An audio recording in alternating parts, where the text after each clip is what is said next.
저는 여러분과 함께 응답받는 기도라는 제목으로 하나님의 말씀을 나누려고 합니다. 제가 대학교 때 순복음교회를 한 2년 동안 다녔는데요. 순복음교회 굉장히 기도를 강조합니다. 그래서 기도하는 분도 많이 계시고 또 그런 교회를 제가 다니면서 또 기도 열정을 좀 배웠는데요. 큰 교회라도 이렇게 교회 쭉 출석하다 보면 새벽 예배 나오는 분들이 거의 정해져 있습니다. 그래서 대충 보면 어느 분 오셨구나 알 수 있는데요. 한 번은 새벽 예배 갔는데 어느 할머니가 2시간 동안 통성으로 기도를 하는데 부르시는데 그 기도 내용이 조금 특이해요. 그래서 제가 이렇게 들었는데요. 한 번도 못 뵌 분이 딱 3일 나와서 하루에 2시간씩 막 부르시죠 기도하더라고요. 그래서 기도 내용을 이렇게 들어보니까 하나님 우리 손자 하버드 가게 해주십시오. 하나님 우리 소녀 예일 가게 해주십시오. 그러면서 그렇게 축복 기도만 계속 하시더라고요. 아주 아들은 사업 잘 되게 달라고 그러고 건강 달라고 그러고 물론 그 기도가 잘못된 건 아니지만 하여간 막 2시간 동안 팍팍 기도하는데 그렇게 경외하는 마음으로 구하는 게 아니라 생떼를 쓰는 것 같은 꼭 안 주면 안 되는 것 같은 그런 기도의 분위기로만 한 2시간 기도하다가 가는 것을 봤습니다. 그 다음에 제가 느낀 게 뭐냐면 부르짖는 기도 물론 중요하지만 좀 기도도 성경적인 요소를 가지고 기도해야겠다라는 생각을 한 적이 있는데 오늘 본문의 말씀은 바로 요나가 물고기 뱃속에서 기도했을 때 한 기도의 내용을 담고 있는 말씀입니다. 그런데 이 기도 내용에 하나님이 응답하시는 그런 귀한 기도의 요소가 들어있습니다. 그래서 저는 오늘 이 말씀을 통해서 요나가 물고기 뱃속에서 무엇을 구했는지를 살펴보고 또 하나님이 어떻게 응답하셨는지 왜 응답하셨는지 그 이유에 대해서 함께 살펴보려고 합니다. 먼저 오늘 본문의 말씀을 보면 배경을 살펴보면 계속 강조한 것처럼 이 풍랑이 점점 거세지니까 선원들이 결국 어쩔 수 없이 요나를 바다에 던지게 됩니다. 이때 요나는 자기의 목숨이 이미 죽은 것이라 생각했습니다. 왜냐하면 하나님이 큰 물고기를 미리 준비해 두셨다가 자기를 삼키게 할 것이라고는 상상하지 못했기 때문입니다. 하지만 요나가 바다에 빠질 때 분명히 깨달았던 한 가지 사실은 무엇이냐? 바로 자기의 불순종으로 인하여 이 큰 배에 폭풍이 임했다는 사실입니다. 즉 요나는 자기가 하나님의 명령에 불순종하여서 니느웨로 가지 아니하고 다시스로 가려다가 이 폭풍이 일어났다는 사실을 깨닫고 있었습니다. 그래서 자기의 죄로 말미암아 배에 있는 사람들의 생명 위협함을 받는 것을 원하지 않았고 결국 자기가 지은 죄값을 치르기 위해서 자기를 들어 바닷가에 던지라 바닷속에 던지라 그렇게 말했던 것입니다. 자, 이런 요나가 물고기 뱃속에 들어갔을 때에 제일 먼저 처음에 한 기도가 무엇일까요? 당연히 회개의 기도입니다. 물고기 뱃속에서 요나는 먼저 회개의 기도를 드렸습니다. 다시 말하면 하나님이 물고기 뱃속에 있는 선지자 요나에게 베푸신 은혜는 다름 아닌 회개하고 돌아올 수 있는 기회를 주신 것입니다. 하나님이 요나에게 회개의 기회를 주심으로써 죄를 용서받을 수 있는 기회를 주셨고 그 일을 통해서 이 요나가 선지자로서의 사명을 다시 한번 온전히 감당하게 된 것입니다. 그래서 7절의 말씀을 보면 요나가 이렇게 기도합니다. 내 영혼이 내 속에서 피곤할 때에 내가 여호와를 생각하였더니 내 기도가 주께 이르렀사오며 주의 성전에 미쳤나이다. 이렇게 요나는 죄로 말미암아 심히 상하고 지쳤을 때에 즉 삶의 소망이 없을 때에도 주의 성전 즉 하나님이 계신 보좌를 바라보며 하나님의 긍휼을 구했습니다. 그래서 4절 말씀을 보면 내가 주의 목전에 쫓겨났을지라도 다시 주의 성전을 바라보겠다 하였나이다 라고 고백합니다. 사랑하는 성도 여러분, 어떻게 요나는 죄를 짓고 징계를 받으면서도 이렇게 담대하게 하나님을 바라볼 수 있었을까요? 그것은 조금 전에 말씀드린 것처럼 하나님이 한번 택한 백성을 절대로 버리지 않는다는 그 사실을 그가 알고 있었기 때문에 그렇습니다. 즉 주의 종이 그 받은 사명을 끝내기 전까지는 하나님이 그를 버리지 않는다, 포기하지 않는다는 확신이 있었기 때문에 그 징계 가운데도 담대하게 하나님을 바라보며 간구하고 기도할 수 있었던 것입니다. 그리고 요나의 기도를 살펴보면 요나는 물고기 뱃속에서 자신이 처한 상황과 자기의 마음에 있는 고통과 괴로움을 있는 그대로 다 토해내는 아주 솔직한 기도를 드립니다. 우리가 회개 기도할 때 가장 중요한 부분이 바로 이 부분입니다. 진정한 회개는 하나님 앞에서 내가 그동안 지은 모든 죄를 자복하고 나의 연약함과 무능력함을 있는 그대로 드러내는 것입니다. 인정하는 것입니다. 그렇지 않은 기도, 즉 솔직하지 않은 기도, 정직하지 않은 기도는 사실 아무런 의미가 없는 것입니다. 제가 이번에 설교를 준비하면서 읽고 있는 책 중에 하나가 너무 바빠서 기도합니다 라는 빌 하이베스 목사님의 책입니다. 우린 너무 바빠서 기도하지 못합니다 이렇게 얘기 잘하는데 이 제목은 너무 바빠서 기도합니다. 그런데 거기에서 기도의 신비로움에 대해서 무엇을 얘기하냐, 하나님은 전능하신 분이기 때문에 여러분이 무엇을 구하거나 또 고백하기 전에 이미 무슨 말로 할지를 다 알고 계신다는 것입니다. 여러분의 안고 일어섬을 알고 계십니다. 여러분의 마음의 고민과 생각을 다 알고 계십니다. 그런데 그럼에도 불구하고 여러분의 기도를 직접 듣기를 원하신다는 것입니다. 그게 기도의 신비로움이라는 거죠. 다 알고 있음에도 불구하고 하나님은 우리 입에서 나오는 기도의 소리를 듣기 원하십니다. 성경은 하나님의 세밀하고 섬세한 사랑에 대해서 이야기할 때 어디까지 이야기하냐, 마태복음 10장 30절을 보면 너희에게는 머리털까지 다 세신 바 되었느니라 라고 말씀합니다. 우리를 향한 하나님의 사랑이 얼마나 세심하고 섬세한지 심지어는 우리의 머리카락의 숫자까지 정확히 알고 계십니다. 이것은 하나님이 우리의 삶에 혹은 우리의 마음에 일어나는 모든 일에 대해서 깊은 관심을 가지고 계시고 우리를 향한 하나님의 사랑이 지극하다는 증거입니다. 여러분, 사랑하면 사랑하는 대상에게 특별한 관심이 갖게 되어 있습니다. 그리고 그 사람에 대한 모든 관심, 모든 것을 알고 싶게 되어 있습니다. 그렇기 때문에 사랑의 반대는 미움이 아니라 철저한 무관심입니다. 아멘도 안 하십니다. 아멘. 제가 중고등부 EM사를 해봤는데요. 많이 8년 동안 했는데 그 사역하다 보면 꼭 남자애가 여자애 지옥에 괴롭힌 애가 있어요. 어디 가든지 그런 애가 있습니다. 그럼 좀 그만 좀 해라. 왜 이렇게 힘들게 하냐 그러면 쟤 너무 싫다는 거예요. 자기 쟤만 보면 밥맛이 다 떨어진다는 거예요. 그러면서도 집요하게 괴롭힙니다. 제가 처음에는 진짜 싫어하는 줄 알았어요. 근데 보니까 좋아해서 그래요. 좋아해서. 예. 아이들도요, 애들도 관심 없으면 신경도 안 씁니다.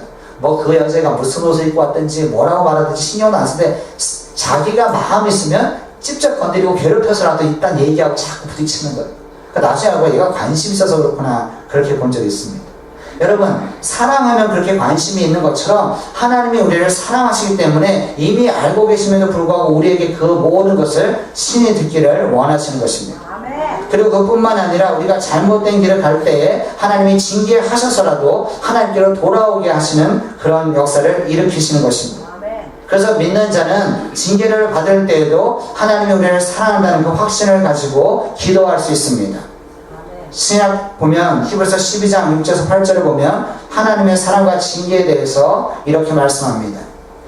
주께서 그 사랑하는 자를 징계하시고 그 받으시는 아들마다 채찍질하십니다. 너희가 참음은 징계를 받기 위함이라. 하나님이 아들과 같이 너희를 대우하시나니 어찌 아버지가 징계하지 않는 아들이 있으리요. 징계는 다 받는 것이거늘 너희에게 없으면 사생자요 친아들이 아니니라. 여러분, 징계도 사랑의 한 측면인 줄 믿습니다. 그렇기 때문에 우리가 징계를 받을 때에도 하나님의 우리에 대한 사랑을 알고 있으면, 그것에 대한 확신이 있으면 그 마음의 모든 것을 솔직하게 다 토해낼 수 있는 것입니다. 요나의 기도에 있어서 가장 아주 확실한 건 한 가지는 무엇이냐, 요나는 어떤 상황이든지 그 마음에 있는 모든 것을 있는 그대로 다 토해냅니다. 속이 상하면 속이 상한 그대로, 화가 나면 화난 모습 그대로, 실망하면 실망한 모습 그대로, 자신의 감정이 어떠하든지 그것을 숨기지 아니하고 계속 하나님께 기도하며 나아갑니다. 근데 우리는 어떻습니까? 마음이 좀 상하거나 특별히 감정적으로 상하면 기도하지 않습니다. 아주 분노하거나 아주 실망하거나 아주 슬프거나 아주 우울하면 기도고 뭐고 탁 멈춥니다. 그리고 더 막 삶이 힘들면 교회에 나오는 것도 사실은 멈춰버립니다. 그러나 요나는 어떤 면에서 뛰어나냐, 자신의 마음과 감정이 어떠하든지 자신의 삶이 어떠하든지 절대로 기도를 중단하지 않습니다. 그래서 가장 힘들고 외로운 시간에도 주님께 자신의 마음을 다 토해내고 치유와 위로를 경험하는 깊은 기도를 하게 된 것입니다. 그렇기 때문에 우리가 하나님과 관계를 회복하려면 이렇게 하나님 앞에 먼저 우리의 마음에 있는 모든 것을 다 토해내고 기도할 수 있어야, 솔직한 있는 곳으로 나아갈 수 있어야 하나님과 관계가 맺어지고 주의 도우시는 역사를 경험하게 되는 것입니다. 특별히 우리 마음에 어떤 죄가 있을 때는 그것이 어떠한 죄든지 간에 숨기지 아니하고 다 주 앞에 토해내야 합니다. 다 고백하고 이에 따른 죄사함의 은총을 경험해야 계속해서 주님과 동행하는 귀한 삶을 살게 되는 것입니다. 가끔 이 어린애들이 숨바꼭질 하는 거 보면요, 특별히 나이 어린애들이 그렇습니다. 막 형들과 이 누나들과 숨바꼭질 하는데 숨을 데가 없어 막 가다가 어떻게 하는지 아세요? 이 코너에 들어가가지고 숨을 데가 없어요. 자기 눈을 이렇게 가는 거예요. 그죠? 자기 눈을 다 가리고 조용히 있어요. 숨 다시고 조용히 있습니다. 아이가 무엇을 생각합니까? 자기 눈에 안 보이니까 상대방도 자기를 못 본다고 생각하고 그렇게 숨어 있습니다. 근데 우리가 하나님을 나아갈 때 우리 안에 있는 그 죄를 토로하지 않는 것은 그것과 똑같습니다. 우리가 고백하지 않는다고 해서 하나님이 모르는 것이 아닙니다. 하나님은 알고 계심에도 불구하고 우리가 그 죄를 고백하고 죄사함의 은총을 누리기를 원하시는 것입니다. 그래서 우리가 어떤 상황에 있든지 간에 우리의 마음에 있는 깊은 것을 다 토해내고 죄를 고백하고 나아가면 하나님이 주의 전에서 그 기도를 들어주시고 자비를 베풀어 주시는 것입니다. 둘째, 요나의 기도를 보면 요나는 물고기 뱃속에서 감사의 기도를 드렸습니다.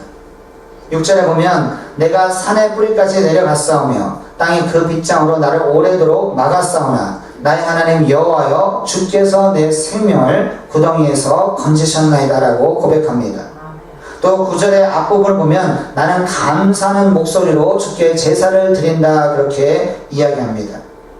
분명히 5절에서 요나는 자신이 처한 비참한 상황을 이렇게 묘사했습니다.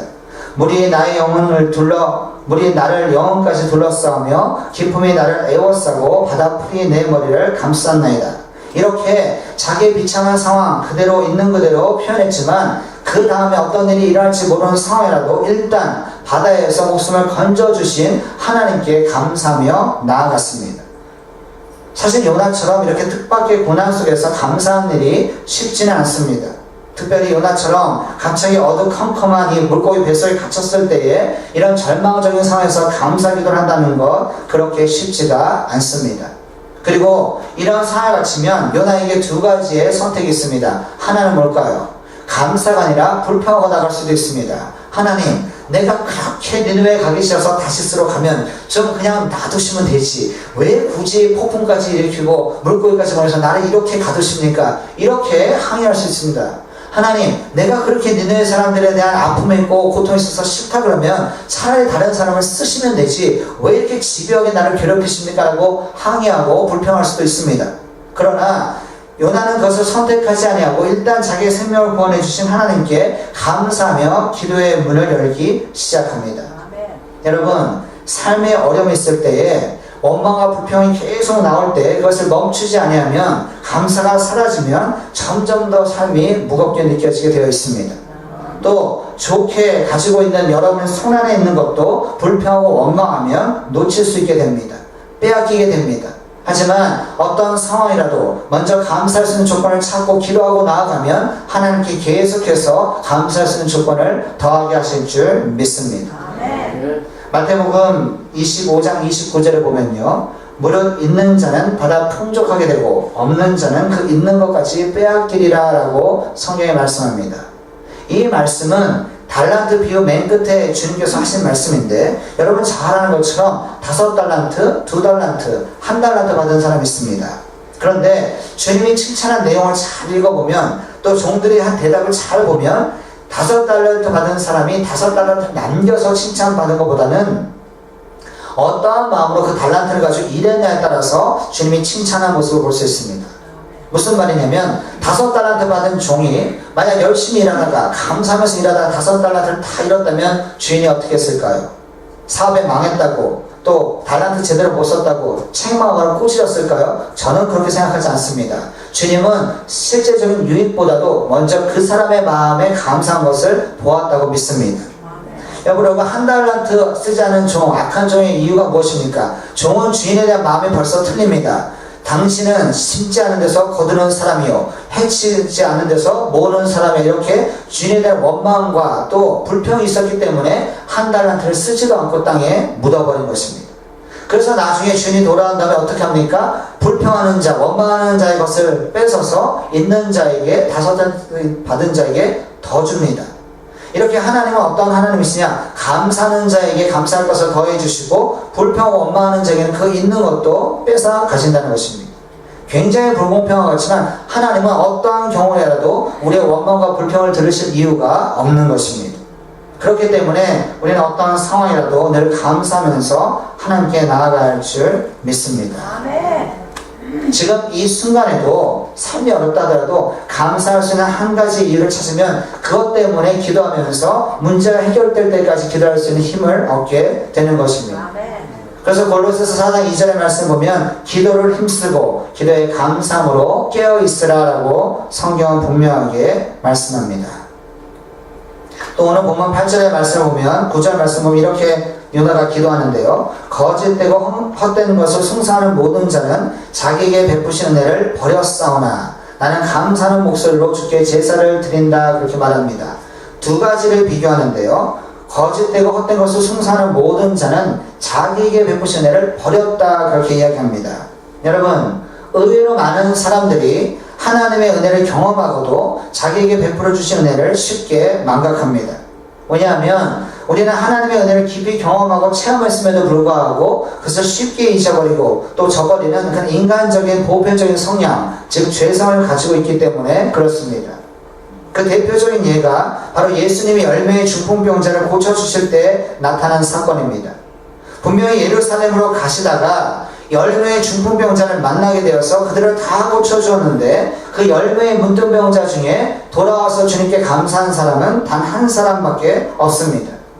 그러면 이 사건은 무엇을 말하냐? 예수님께 돌아와서 감사한 그 한 사람의 문둥병자처럼 우리가 감사하며 살아야 된다. 물론 그것도 가르쳐주지만 보편적으로 볼 때에 인간은 누구나 하나님의 은혜를 쉽게 망각하고 감사할 줄 모른다는 것입니다. 나도 의지적으로 하나님께 초점을 맞추지 아니하면 받은 게 많음에도 불구하고 9명의 문둥병자처럼 감사하지 못하고 지나갈 때가 너무나 많다는 것입니다. 그래서 성경에 보면 구약부터 신약까지 감사라는 명령이 반복적으로 나타납니다. 사도 바울도 말하기를 범사에 감사하라. 이것이 그리스도 예수 안에서 너희를 향한 하나님의 뜻이니라 라고 분명히 말했습니다. 또 본인도 또 실제로 그러한 삶을 살았습니다.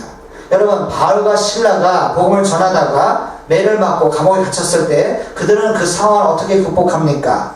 한밤중에 바울과 실라가 기도하고 하나님을 찬송하며 옥에 있는 모든 죄수들이 그 소리를 들었다. 성경은 그렇게 기도합니다. 그렇게 기록합니다. 다른 것도 아니고 복음을 전하다가 주예를 하다가 매를 맞았음에도 불구하고 또 옥에 갇혔음에도 불구하고 원망하지 않습니다. 불평하지 않습니다. 오히려 그 순간에도 기도하고 감사하고 하나님을 찬양합니다. 그럴 때에 옥문이 열리는 기적이 일어나게 된 것입니다.